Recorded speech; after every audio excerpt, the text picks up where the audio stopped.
Hello, हाँ जी, good afternoon good ma'am. Afternoon Rahat ji, बताएं अपना सवाल।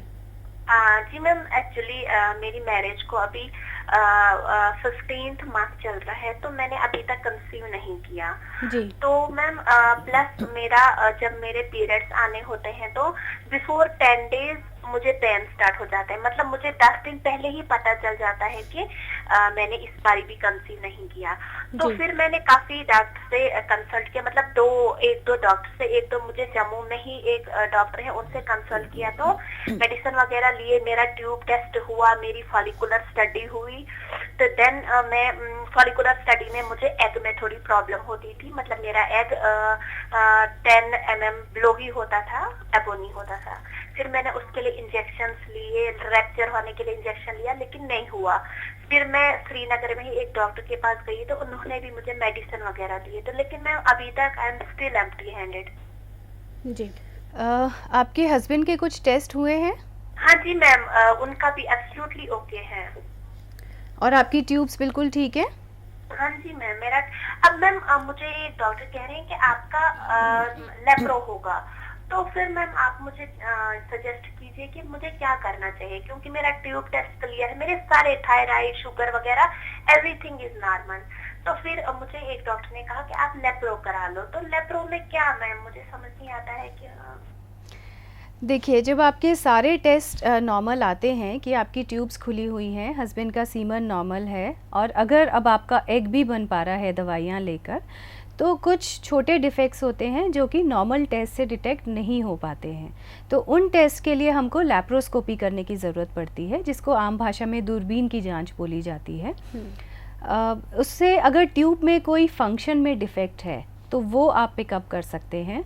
ओवरीज़ को अगर ड्रिलिंग की ज़रूरत है वो आप साथ में कर सकते हैं।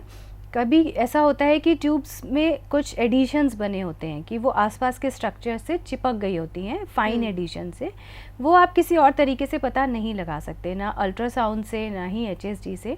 तो इन केसेस में लैप्रोस्कोपी के द्वारा ही हमें पता लग पाता है कि क्या प्रॉब्लम है, और सेम सिटिंग में दैट कैन बी करेक्टेड। सो अगर आप काफ़ी सालों से ट्राई कर रहे हैं और आपके बाकी टेस्ट नॉर्मल हैं, then laparoscopy is a good option. चलिए, एक और कॉलर हैं लुधियाना से। हेलो। हेलो अलका जी, बताएं अपनी परेशानी। मैम, मेरी शादी को 3 साल हुए हैं। जी। और फर्स्ट ईयर में हमने बेबी के लिए ट्राई नहीं करा। जी। बाद 1 साल के बाद हमने बेबी के लिए ट्राई करा, और 3 मंथ 3 मंथ्स में ही ना मेरी प्रेगनेंसी जो है वो रुक गई। जी। तो उसके बाद हमने सोचा प्रेगनेंसी है, 3rd मंथ में मेरे को ब्लीडिंग होनी शुरू होगी। जी। तो मैम उसके बाद हमने डॉक्टर को दिखाया, तो उन्होंने अल्ट्रासाउंड वगैरह स्कैनिंग करवाई, तो वो बोलते बेबी की पल्स नहीं आई है। उसके बाद मैडम हमने पूरा साल भर ट्राई करा बेबी के लिए, जी। पर प्रेगनेंसी। फिर हम डॉक्टर के पास गए, तो उन्होंने मेरे को एग बढ़ने की दवाई दी, मेरे हस्बैंड को कुछ दवाई दी, और उसमें उन्होंने फिर हमें उसी महीने प्रेगनेंसी ठहर गई। जी। तो प्रेगनेंसी बिल्कुल सही चल रही थी, तो हम रेगुलर चेकअप के लिए गए। 4th मंथ मेरे को लग चुका था, तो रेगुलर चेकअप के लिए गए, तो डॉक्टर ने बोलते कि आपके जो अंदर थैली में है वो पानी खत्म हो चुका है। जी। तो फिर वो बोलते कोई बोट, फिर हमारी एक उन्होंने स्कैनिंग वगैरह हुई, उसमें आया कि बेबी जो है एबनॉर्मल है। उसका पेट वगैरह थोड़ा बड़ा हुआ था बेबी का ना, तो उसकी वजह से बोलते पानी खत्म हो गया। फिर उसके बाद मैम हमने टेस्ट कराए, क्यूरी टैपिंग हुई बेबी की, और मेरे हस्बैंड की और मेरी, वो सब टेस्ट नॉर्मल आए हैं। तो उसके बाद मैम हमें MMR का मेरे को एक इंजेक्शन लगा 3 महीने पहले। वो 3 महीने पहले लगा, तो वो पूरा ठीक, मतलब अब 3 महीने हो भी गए हैं, तो डॉक्टर ने हमें कंसीव करने के लिए 3 महीने मना करा था। तो मैं अब 17 को 3 महीने हो चुके हैं, दिसंबर को। जी। तो अब हमें कोई और टेस्ट कराने की जरूरत है? आपके और आपके हस्बैंड की जेनेटिक टेस्टिंग हुई है? क्रोमोसोम्स, क्यूरी टाइपिंग सब कुछ हो चुका, वो नॉर्मल आया। कैरियोटाइप नॉर्मल आया है? नॉर्मल आया मैम। अच्छा, और आपका अल्ट्रासाउंड हुआ है कोई डिटेल 3D अल्ट्रासाउंड यूट्रस के लिए? सब कुछ सही है। और थ्रोम्बोफिलिया के लिए टेस्ट हुए हैं? कौन से? थ्रोम्बोफिलिया ब्लड टेस्ट होते हैं ये। हाँ जी, सारे ब्लड टेस्ट हुए, वो 13,000 रुपया हमारा लगा था, टोटली ब्लड टेस्ट हुए हमारे ना। तो डॉक्टर ने बोला सब नॉर्मल है। देखिए, जब बार बार शुरू के 3 या 4 महीने में एबॉर्शंस होते हैं तो उसके कुछ ही मेन रीजंस होते हैं। एक one is genetic defect in either of the couple, husband और द वाइफ। कुछ ऐसा जेनेटिक क्रोमोसोम्स में डिफेक्ट जो कि बार बार इनहेरिट होता है, बार बार बेबी के अंदर जाता है।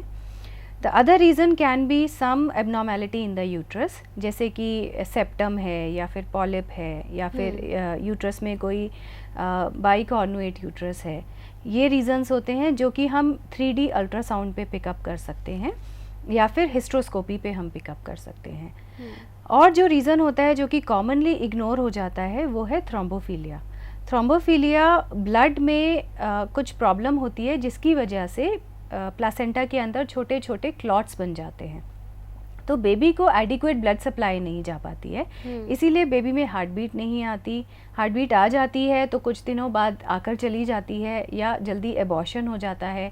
इसके लिए कुछ स्पेसिफिक ब्लड टेस्ट होते हैं, 8-10 तरह के ब्लड टेस्ट होते हैं।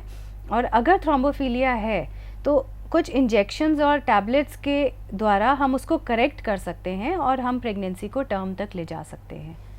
चलिए एक और कॉलर हैं, बात करते हैं। हेलो। हेलो उषा जी, बताएं अपना सवाल। मैडम, मेरा बेटा है, उसके लिए रिश्ता करना चाह रही हूँ मैं।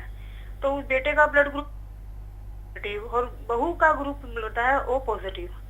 क्या इनको आगे प्रेगनेंसी वगैरह में, शादी वगैरह में जी, कोई दिक्कत बेटे नहीं का आएगी? ब्लड ग्रुप आप दोबारा बताएं। ओ नेगेटिव जी और बहू का पता है ओ पॉजिटिव। जी। तो क्या आगे इनको कोई दिक्कत तो नहीं आएगी प्रेगनेंसी वगैरह में? जी डॉक्टर। जी देखिए, ये जो ब्लड ग्रुप का जो मसला होता है, इसमें प्रॉब्लम तब होती है जब लेडी का ब्लड ग्रुप नेगेटिव हो और हस्बैंड का ब्लड ग्रुप पॉजिटिव हो। तब भी मोस्टली फर्स्ट प्रेगनेंसी में प्रॉब्लम नहीं होती है। जब दोबारा प्रेग्नेंट होते हैं तब एंटीबॉडीज़ बनने की प्रॉब्लम होती है। लेकिन अगर लेडी का ब्लड ग्रुप पॉजिटिव है तब आप निश्चिंत होकर शादी कर सकते हैं। चलिए रजौरी से एक और कॉलर हैं, बात करते हैं। Hello hello hello. हेलो जी शारदा जी, बताएं अपना सवाल। हेलो जी बताएं अपना सवाल। आप सुन पा रहे हैं हमें? शारदा जी, आपकी आवाज़ हम तक नहीं आ पा रही है, आप सुन पा रही हैं? हाँ जी बताएं सवाल। जी शायद कुछ सिग्नल की प्रॉब्लम है।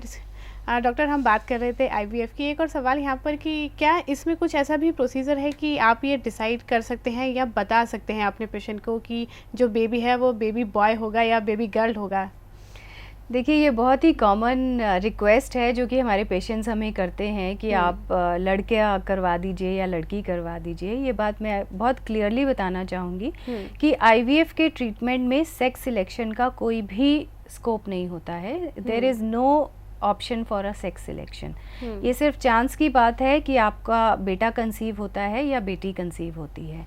And in India it is absolutely illegal. PNDT act के अंडर ये बिल्कुल इलीगल है। कुछ कंट्रीज़ हैं जहाँ पर ये अलाउड है, बट इंडिया में सेक्स सिलेक्शन बिल्कुल भी पॉसिबल नहीं है। और डॉक्टर, अगर एक्सपेंडिचर की बात करें तो कितना खर्चा इसमें आ जाता है इस पूरे प्रोसेस में? देखिए, एक आईवीएफ साइकिल का खर्चा करीब 1.25 से 1.5 लाख के बीच में आता है, जो कि अगर आप देखें कि इसका रिजल्ट आपको क्या मिलता है, you are doing it for a baby, तो ये कुछ भी नहीं है। आज अगर आप किसी प्राइवेट हॉस्पिटल में इवन एक गॉल ब्लैडर रिमूवल या अपेंडिसेक्टमी के लिए जाएं तो भी आपका 40-50 हज़ार का खर्चा आराम से आ जाता है। तो ये बहुत ही मिसकंसेप्शन है कि आईवीएफ का ट्रीटमेंट बहुत महंगा ट्रीटमेंट है। Actually it is quite affordable. चलिए डॉक्टर, बहुत बहुत धन्यवाद आपका स्टूडियो आने के लिए और पूरी जानकारी के लिए। Thank you. दर्शकों, मुझे उम्मीद है कि आईवीएफ से जुड़ी हुई जो भी जानकारी डॉक्टर ने आपको दी है, आपको ज़रूर उसका लाभ मिलेगा। अगर आपको इस तरीके के कोई भी कॉम्प्लिकेशन है तो आप आईवीएफ के थ्रू इस प्रोसेस को कंप्लीट कर सकते हैं। आज के लिए वुमेन प्लस लाइव में बस इतना ही। मुझे दीजिए आज्ञा। नमस्कार।